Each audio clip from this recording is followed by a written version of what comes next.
this session, you're going to learn from Ryan Stanier, the founder of the Other Art Fair, presented by Saatchi. After a successful corporate career, he made an introduction into the art world with the launch of Artbeat, a commercial gallery space dedicated to the promotion of emerging artists. Ryan went in search of London's most talented young artists, building relationships at credit shows and studio visits. His learnings led him to start the Other Art Fair, now a global standalone fair that differs from its contemporaries as a place for artists to sell work directly to both established and first-time buyers, as well as to gain exposure to galleries. The Other Art Fair is also an opportunity for visitors to gain unprecedented access to the best undiscovered artists.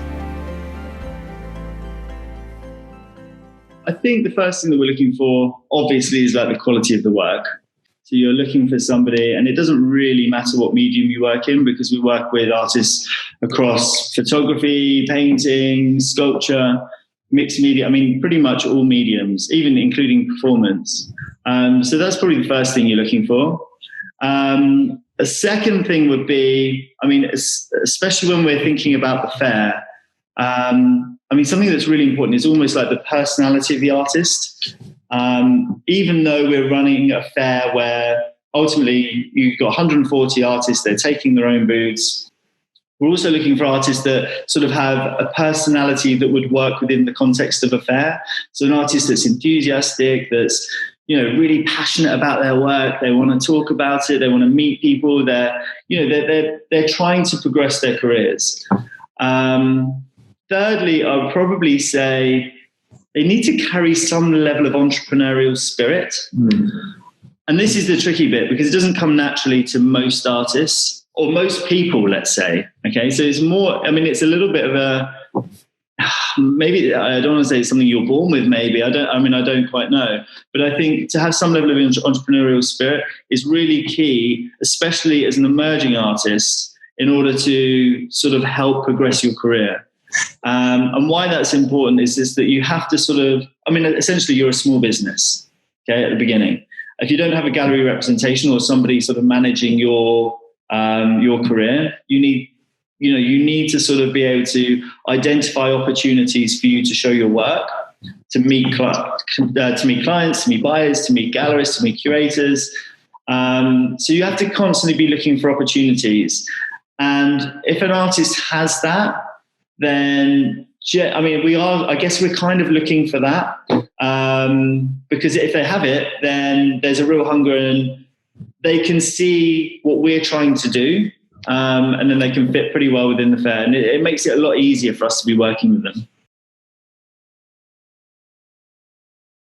I guess it's just good to see what they're doing. I guess the sort of extreme examples would be, you have one artist on one hand who spends all their time in the studio painting, let's call them a painter. So they're painting all their work, they've made a beautiful collection, and then passively think that their life is going to change at some point because somebody's going to come through their door and spot them. You then have the other artist, which is doing exactly the same, but maybe rather than spending 100% of their time actually creating work, they might say, right, I'm going to spend 60% of my time creating new work, and then the other 40% of the time looking for ways in which I can, get that work seen. So that might be that they might create an online profile. So they might look at the websites that they'd be interested in showing their work and creating a profile on. Let's call it Saatchi Art. They would then upload all their work, create a nice bio, and actually show a really good viewing of their work online.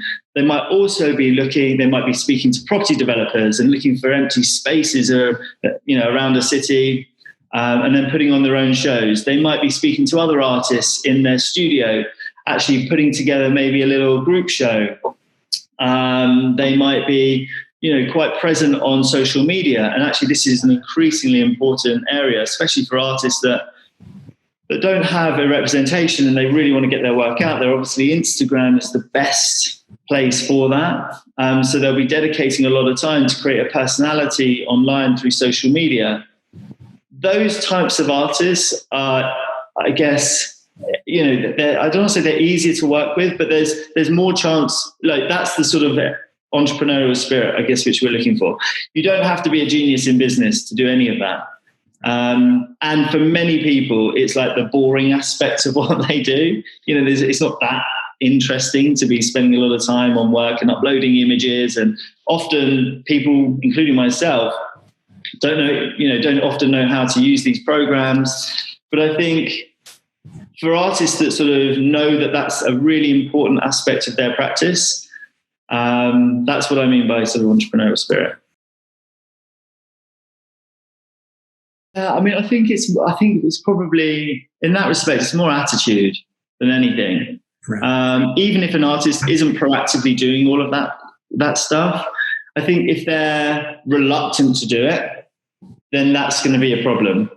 Right. Because as an art fair organizer that's working on a fair directly with artists, if we were running a gallery fair, my business would be going out and trying to convince galleries of a certain nature to take a booth at the fair. Once they've paid for their booth, my job then is to simply deliver an audience of art buyers and then hope that the gallery will then sell to the buyer. We have a completely different job. So our job is to work directly with artists. So the relationships that we have with artists is absolutely key. So we need to be working with people that are really proactive. They want to work with us. There's an enthusiasm. So if we sort of meet an artist, their work's amazing, but they're like, oh yeah, but I don't want my work online, and I don't really like doing social media. I don't want my work on, they're the kind of red flags that we're looking for. Because then are they going to be proactive in standing on their booth? The most heartbreaking thing in the world for me is that we run workshops, we do talks for artists, really trying to prepare them in the lead up to a fair. And the most heartbreaking thing for me is then to see the passive artist who sort of brings their comfy chair, puts it on their booth and sits there on their phone in the corner of their booth without actually proactively talking to anybody. Look, there's also some quite introverted artists that do the fair quite successfully, and we would say that you can bring a colleague, a friend, a lover onto your booth, somebody that knows your work, and actually they can sort of work with you in talking about the work. I guess they're the sort of red flags.